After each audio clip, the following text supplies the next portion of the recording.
Hello dear students, स्वागत है आपका अपने YouTube channel learn science with Lata Kala में। आज का हमारा टॉपिक है पादपों में संवहन। वीडियो पसंद आने पर आप इसे लाइक शेयर और सब्सक्राइब जरूर कीजिएगा। तो आइए वीडियो शुरू करते हैं।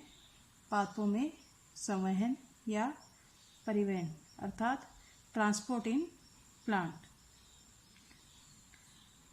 जिस प्रकार से हमने अपने पिछले वीडियो में देखा था कि मनुष्य के अंदर पदार्थों के परिवहन के लिए एक परिवहन तंत्र विकसित होता है, ठीक उसी प्रकार से पादपों में भी, प्लांट्स में भी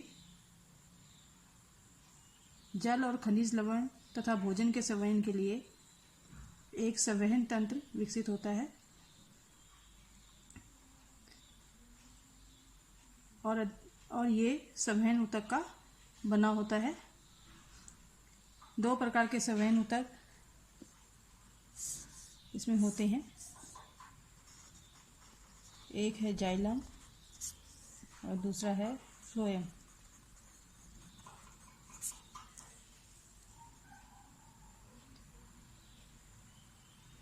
जाइलम पादप की जड़ों से पत्तियों की ओर अर्थात नीचे से ऊपर की ओर जल और खनिज लवणों का परिवहन करता है, उसे हम कहते हैं जाइलम। तथा पौधे की पत्तियों में जो भोजन निर्मित होता है उसे पौधे के विभिन्न भागों में पहुंचाने का कार्य फ्लोएम ऊतक द्वारा किया जाता है। अब एक एक करके हम इनके बारे में डिटेल में पढ़ेंगे। सबसे पहले है जाइलम। ये 4 प्रकार की कोशिकाओं से बना होता है। जाइलम वाहिका,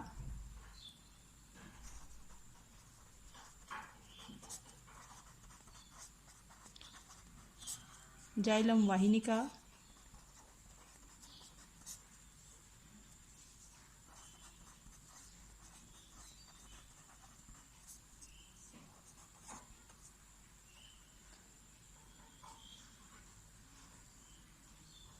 जाइलम मृदुतक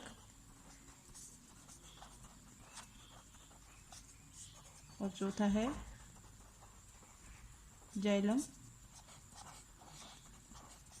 रेशे। सबसे पहले बात करते हैं हम जाइलम वाहिका की।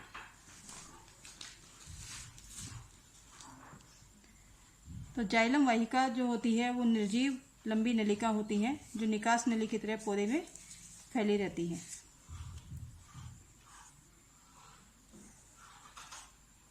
निर्जीव लंबी नलिकाएं होती हैं जो निकास नली की तरह पूरे पौधे में फैली रहती हैं और एक दूसरे से ये जुड़ी रहती हैं।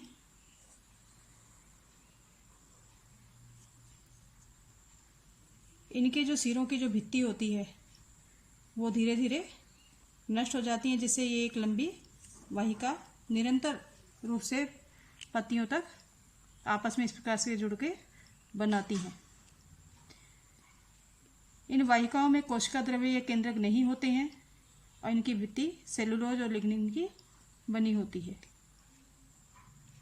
ये जो वाहिकाएं होती हैं ये पौधे की जड़ों से सीधे तने से होती हुई पत्तियों तक पहुंचती हैं और जाइलम वाहिकाएं पौधे की प्रत्येक पत्ती के अंदर जाके फिर शाखित हो जाती हैं। अब बात करते हैं हम दूसरा अपना जाइलम वाहिनिका की अर्थात ट्रैकिड्स। तो वाहिनिकाएं लंबी पतली तर्कु की आकृति की होती हैं जिनकी स्थूल कोशिका भित्ति में गर्त पाए जाते हैं।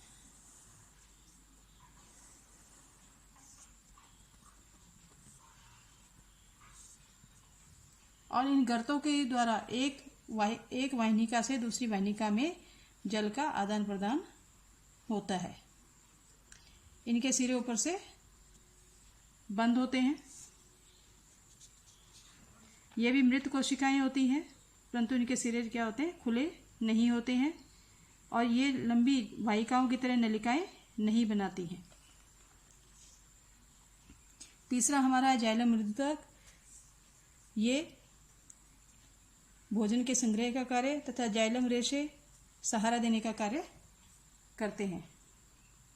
अब किस प्रकार से पौधे में जल और खनिजों के परिवहन की प्रक्रिया पूर्ण होती है मैकेनिज्म क्या है इसका, उसके बारे में हम विस्तार से अभी जानते हैं कि किस प्रकार से ये प्रक्रिया पूर्ण होती है।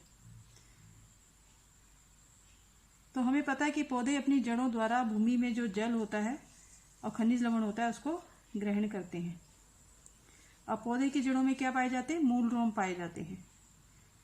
मूल रोमों का कार्य ये होता है कि मृदा से जल और खनिजों को अवशोषित करना। तो एक चित्र के माध्यम से हम इसे देखते हैं।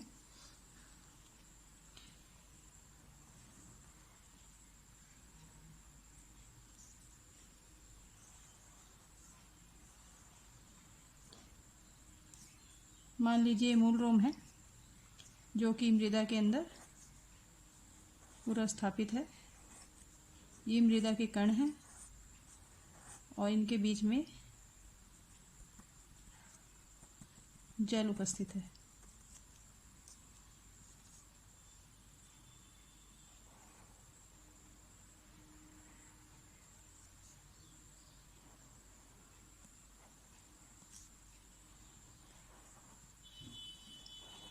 तथा इसके बाद में ये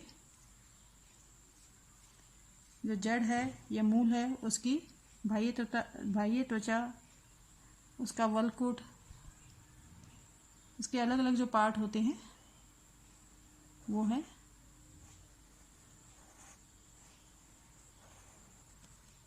तो यहाँ मूल रोम द्वारा जल अवशोषित किया जाता है और इसके बाद ये मूल में या जड़ में प्रवेश करता है और उसके जाइलम ऊतक में पहुंचता है।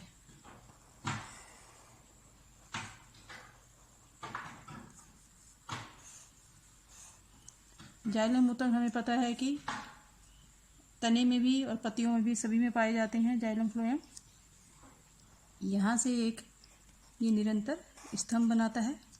अब किस प्रकार से ये पहुँचता है, परासरण की क्रिया द्वारा ये जल मूल में प्रवेश करता है तथा उसी क्रिया द्वारा धीरे धीरे आगे की ओर बढ़ता है और एक स्तंभ का निर्माण करता है।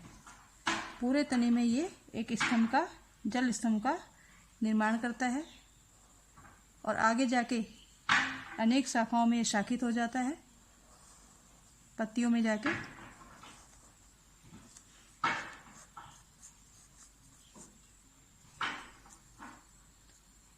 ये पत्तियों की संरचना है जो मैं बना रही हूँ। यहाँ पर पत्तियों के अलग अलग टिश्यूज हैं, यहाँ पे ऊतक हैं।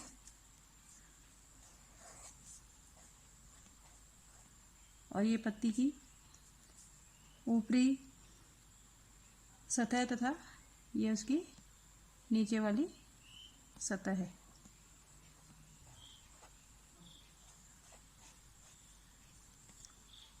तो जल यहाँ से सीधा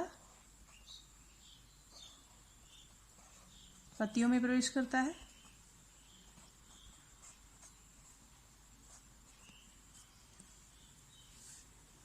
अब यहाँ पर एक बात और सामने आती है कि किस प्रकार से ये स्तंभ, कई पौधे तो बहुत बड़े बड़े होते हैं, तो किस प्रकार से इतने ऊंचे तने में भी ये स्तंभ निरंतर बना रहता है। तो इसके लिए एक और दाब यहाँ पर कार्य करता है जिसे हम चूषण दाब कहते हैं और ये वाष्पोत्सर्जन की क्रिया द्वारा होता है। वाष्पोत्सर्जन की क्रिया हम जानते हैं कि वाष्पोत्सर्जन की क्रिया में पौधों द्वारा वाष्प की, जल की वाष्प के रूप में हानि होती है रंध्रों के द्वारा। पत्तियों में पौधे की जो पत्तियां होती है उनमें रंध्र पाए जाते हैं जिनके द्वारा वाष्प के रूप में जल की हानि होती है, जिसे हम वाष्पीकरण कहते हैं। तो जब यहाँ पर वाष्पीकरण होता है तो पत्तियों में एक निम्न दाब का क्षेत्र उत्पन्न होता है तथा आधार में क्या होता है, उच्च दाब का क्षेत्र। तो उच्च दाब के क्षेत्र से निम्न दाब के क्षेत्र की ओर जल निरंतर गति करता रहता है, जिस कारण से क्या होता है, एक स्तंभ यहाँ पे निरंतर बना रहता है।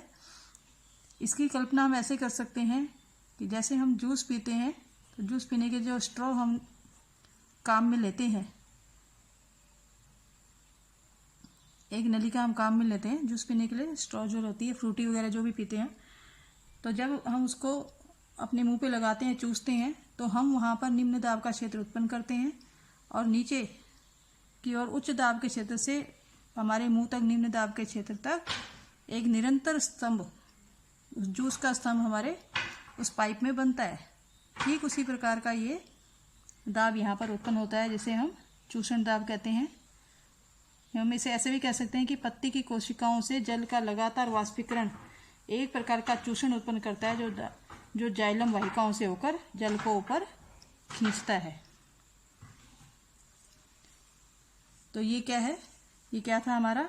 पौधों में जल और खनिजों का परिवहन। जल के साथ साथ खनिज लवण भी इसमें प्रवेश करते हैं। अब दूसरा हमारा ऊतक है फ्लोएम ऊतक। तो फ्लोएम के बारे में हमने भी जाना कि पौधे की पत्तियों में, हमें पता है प्रकाश संश्लेषण की क्रिया में पौधे की पत्तियों में भोजन निर्मित होता है। तो पौधे की पत्तियों में जो निर्मित भोजन होता है, पौधे के विभिन्न भागों में, ऊपर और नीचे की ओर सभी भागों में, ये फ्लोएम ऊतक द्वारा पहुंचाया जाता है। ये भी 4 प्रकार की कोशिकाओं से बना होता है। पहली होती है चालनी नलिका,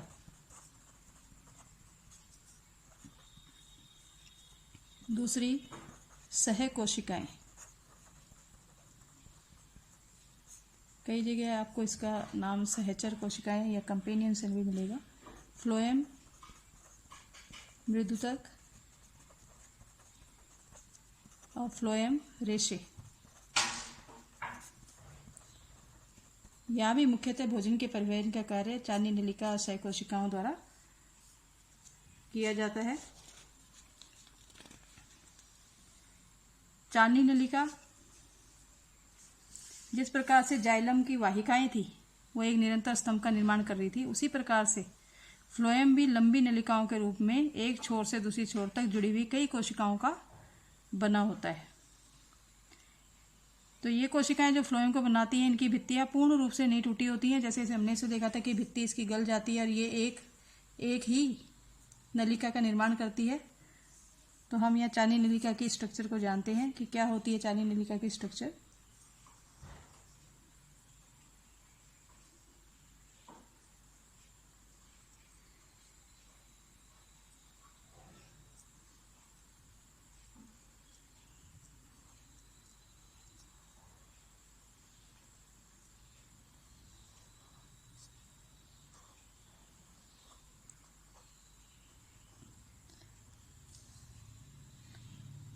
तथा इसके साथ में ही क्या पाई जाती है?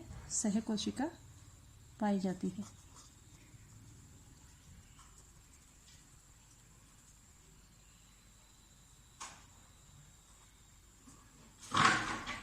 ये चालनी नलिका की स्ट्रक्चर है। ये जीवित कोशिकाएं होती है जिनमें कोशिका द्रव्य पाया जाता है लेकिन केंद्रक नहीं होता है, और जो सहचर कोशिका है उसमें केंद्रक और कोशिका द्रव्य दोनों पाए जाते हैं।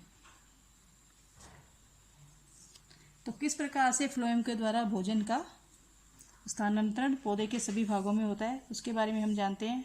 हम जानते हैं कि जो प्रकाश संश्लेषण की क्रिया है उसके द्वारा पौधों में भोजन निर्मित होता है। तो फ्लोएम में भोजन का जो संचालन होता है वो ऊर्जा के उपयोग द्वारा होता है। पत्तियों में जो शर्करा निर्मित होती है उसको एटीपी से ऊर्जा का प्रयोग करके फ्लोएम ऊतक की चालनी नलिकाओं में पहुंचाया जाता है। पहले सह कोशिका और वहां से चालनी नलिका में पहुंचाया जाता है। जब ये चालनी नलिका में ये भोजन पहुंचता है, ठीक उसी समय परासरण की क्रिया द्वारा इसमें जल भी प्रवेश करता है।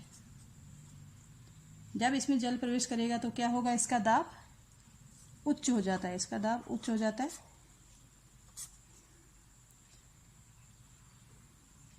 अब इस चालनी नलिका का दाब उच्च होने पर क्या होता है? हम यहाँ पे देख रहे हैं कि चालनी नलिका में ये जो भित्ति है ये छिद्रित है। ये पूर्ण रूप से गली हुई नहीं है, पूर्ण रूप से ये नष्ट नहीं है। इसमें इसका कुछ हिस्सा अभी बाकी है, लेकिन बीच में आप ये जगह देख रहे हैं कि ये है। तो भोजन यहाँ से दूसरी चालनी नलिका में, जिसका दाब निम्न है, उसकी तरफ प्रवेश करता है। एक बार फिर से जानते हैं कि जो एटीपी के उपयोग द्वारा, ऊर्जा के उपयोग द्वारा जो भोजन है उसको सह कोशिका, उसके बाद चालनी को जो नलिका है उसमें पहुंचाया जाता है। ठीक उसी समय परासरण की क्रिया द्वारा जल नलिका में प्रवेश करता है, जिसके कारण इसका दाब उच्च हो जाता है। और दाब उच्च होने के कारण ये निम्न दाब की ओर भोजन गति करता है, जो इसके भित्ति के जो छिद्र हैं उनके द्वारा दूसरी चालनी नलिका में, जिसका दाब निम्न है, उसकी तरफ प्रवेश करता है। अर्थात उच्च दाब से निम्न दाब की ओर भोजन का गमन होता है। और ये पौधे के ऊपर और नीचे दोनों भागों में होता है। केवल जैसे जाइलम में था कि जो जल है वो नीचे से, उसका समय नीचे से ऊपर की ओर हो रहा है केवल, लेकिन फ्लोएम में ऐसा नहीं है। फ्लोएम में भोजन का स्थानांतरण पौधे के ऊपर और नीचे दोनों तरफ होता है।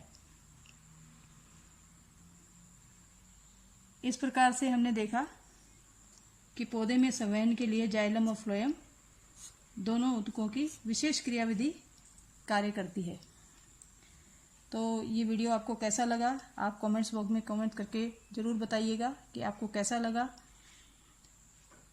और आगे के और वीडियो देखने के लिए आप देखते रहिए और बने रहिए अपने इस YouTube channel learn science with Lata Kala में। Thank you.